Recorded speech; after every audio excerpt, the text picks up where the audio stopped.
मुझे इस वक्त मुस्लिम लीग नून की सफ़ों में दरारें दिखाई दे रही हैं, तजादात दिखाई दे रहे हैं, दिखाई दे रही है। आप ये देखें ना, ट्रंप की पॉलिसी आती है, इतनी अहम नई हिकमत अमली का ऐलान करते हैं, चीन गुफ्तगू कर रहा है, हमारे हक में बयान दे रहा है, रूस हमारे हक में बात कर रहा है, हामिद कारज़ाई जो साबिक सदर है अफगानिस्तान के, वो उस पॉलिसी को मुस्तरद कर रहे हैं। वो कह रहे हैं अफगानिस्तान के कौमी मफाद में नहीं है और अमन के लिए ये दुरुस्त नहीं है।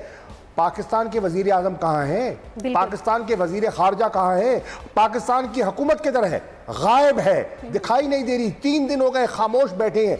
कौम पूछ रही है कि आप क्या कर रहे हैं? आपको जिम्मेदारी किस लिए दी गई है? ये आपको जो अल्लाह ने इज्जत और मनसब दिया है, अगर पाकिस्तान पर आज हमला हो रहा है, पाकिस्तान पर जुमलेबाजी हो रही है, पाकिस्तान पर उंगलियां उठाई जा रही हैं, हम पर इल्जामात लगाए जा रहे हैं, हमें कटहरे में खड़ा किया गया है, हुकूमत पाकिस्तान कहाँ है? दफ्तर खारजा कहाँ है?